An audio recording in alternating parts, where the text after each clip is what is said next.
Welcome to Share Talk, the only podcast where investors come first. Welcome to Share Talk. Today we have Chairman Andrew Bell, who is from Regency Mines, ticker RGM on AIM. Welcome, Andrew. Hi, welcome. So you've had some news out this afternoon about Regency Mines, and you are creating a new battery and storage technologies division, which is going to involve your nickel and cobalt project in Mambare from Papua New Guinea.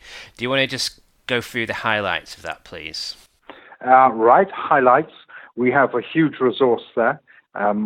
We drilled it a couple of successive seasons when the nickel price was high. As you know, the nickel price was the first to come down in this recession, so it's just coming off the bottom. And we drilled just 3% of the plateau, which was the main target, and a part of the flank of the target.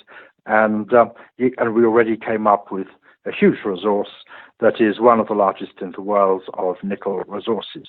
So we know that if we drill the whole of that, we have a massive amount of nickel and cobalt. We could put the thing on hold when the nickel price came down, and now that cobalt has gone up and now nickel has gone up, we see other companies like Cleantech in Australia have gone from a $400 million to an $800 million market cap, or 900 million. And what have they got? They've got a nickel laterite resource like ours, which is much lower grade and considerably smaller. And so we say, well, here we are with a tiny £3-4 million market capitalization for Regency, and everyone is looking at our hydrocarbon interests, the coal, the coal bed methane, the oil, and we've got this inside, and it's lost, and it doesn't have an identity.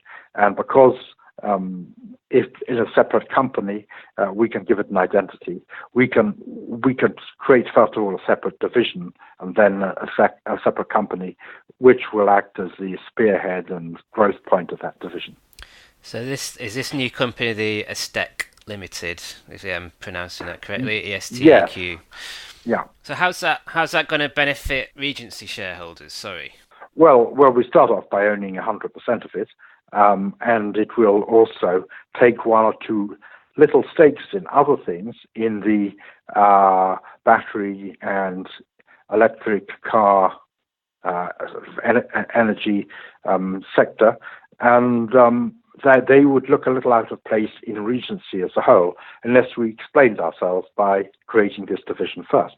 And of course, the aim eventually with this division is to give it management and an identity and head as quickly as possible towards a market, like, for example, a standard listing, and then maybe sort of seek a dual listing in Australia. So that's the kind of the beginnings of a strategy, but obviously we want to keep control of it. It's our asset that we spent a lot of money on, so we own the asset, and we own 100% of the company at the moment, and we're not going to give value away cheaply. But at the moment, value is just not being recognized. So we have to have some strategy on how we solve that, and this is the strategy. Yeah. So I mean, in terms of the formation of this new company, what kind of costs are you incurring in terms of setting that up and running that for the foreseeable? Well, I mean, none. We will, to the extent we bring in highly qualified people to work with us on developing this, we will have some additional costs, which will start off small, because everyone's hope will be the future. And to the extent we make little investments in things, we will spend some money, but we don't expect those investments to be large because we're right in at the beginning of something. And we know that apart from cobalt, which we have there, which has already begun to rise, so not much above its long-term trend, and where there's going to be huge battery demand for cathodes, the Tesla car battery, for example, contains 5 times as much nickel as cobalt. World cobalt production, 200,000 tons. World's nickel production, 2.4 million tons.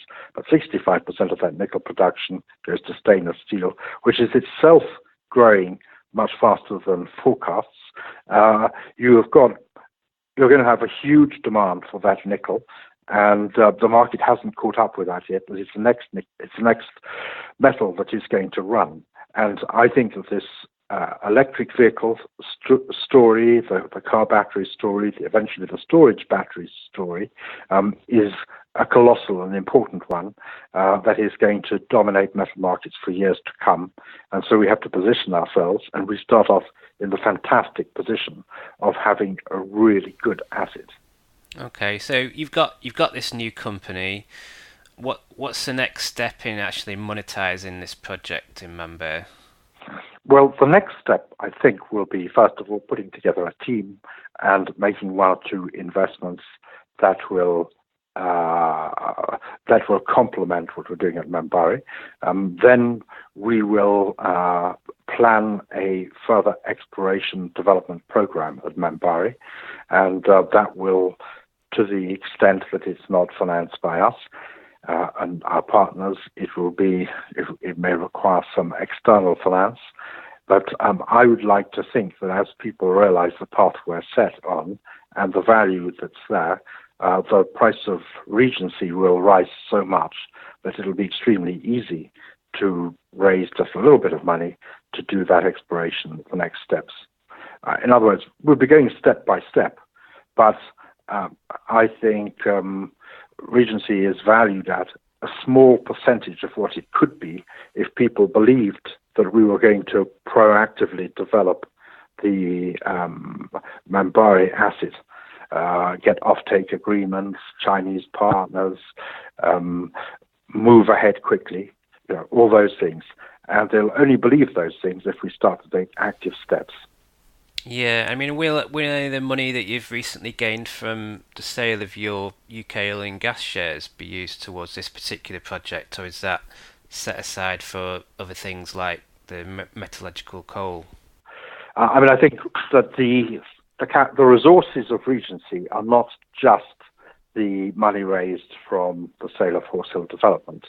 It has some cash and available as well, and I think that as the price goes up, we will also see some warrants converting. So there'll be a large source of funding there. No, I think Regency is a very strong, very good position at the moment. We're very happy with where we are. And people criticized us when the market was low for spending money, clinging on to this asset in Papua New Guinea, and the nickel price was low, and nobody could see the future. But we said the underlying fundamentals for nickel are extremely good, just based on stainless steel alone. And if we hold on, that price will come back. And when the nickel price moves, it tends to be quite volatile, have sharp movements. What we didn't foresee was the developments of the nickel market for batteries. And first, because not everyone understood how which cathode chemistries were going to work. But secondly, because people didn't appreciate how much political drive was going to crossing the tipping point where electric cars took off and eventually replace, as they will, the internal combustion engine cars. Yeah, and sorry to come back to coal again, because I just know it's what so many investors are always sort of crying out to hear more of. You do give it a very brief mention in the RNS, so there's no mention of a timeline. So you're saying that you're working on finalising commercial transactions. When do you think you're going to be able to communicate what's happening there? Do you think you'll get there by the end of this calendar year? I think we'd be very unhappy with it being so long before we were able to say something. In normal circumstances, it would either be binary yes or no. Sure. This is going well, or that isn't going well. It's a more complicated situation than that, because we're very close to the discussions that are taking place, because we're actually sharing our office with the people who were introduced into the situation, who are conducting those discussions. So we know where things are. So there's nothing definite and signed that could be announced at this stage. But in terms of our feeling comfortable that progress is being made, that there's going to be an outcome along certain lines, we're very comfortable about that. But because when we're sharing an office with people, you can talk to them daily, and you get to know what they and the people on the other side of the the table are thinking and where they're going. And we're down to the short strokes on that, documentation, that sort of thing. But I can assure you that I want to get some news out. We want to get news out on coal as quickly as we possibly can. And the moment we can, we will. But we do see a future in our coal division. Yes, absolutely we do. We think there's a really good and bright future that's going to eventualize. But there's always the problem that until something is signed, you simply can't make an announcement. So we just have to tell shareholders, look, one thing works on one timeline, another works on another. But a lot of you, when you were looking at coal, you weren't even thinking about the nickel, and you'd forgotten about this because it was 2012 that we announced the resource.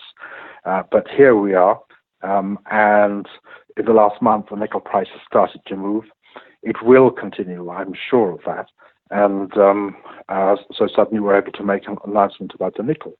But for a company with a very small market capitalization, Regency has some interests that could be really substantial, important, and significant.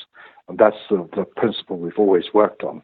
You're going to spend a certain amount of time working on anything anyway. You might as well work on something that, if and when it works, is going to be big rather than something that's going to be small, which will take just as much of your time. That was Andrew Bell, who's the chairman of Regency Mines, ticker RGM on AIM. Thank you. Thank you. Bye. Thank you for listening. Remember to visit our website for more news and other podcasts at www.share-talk.com.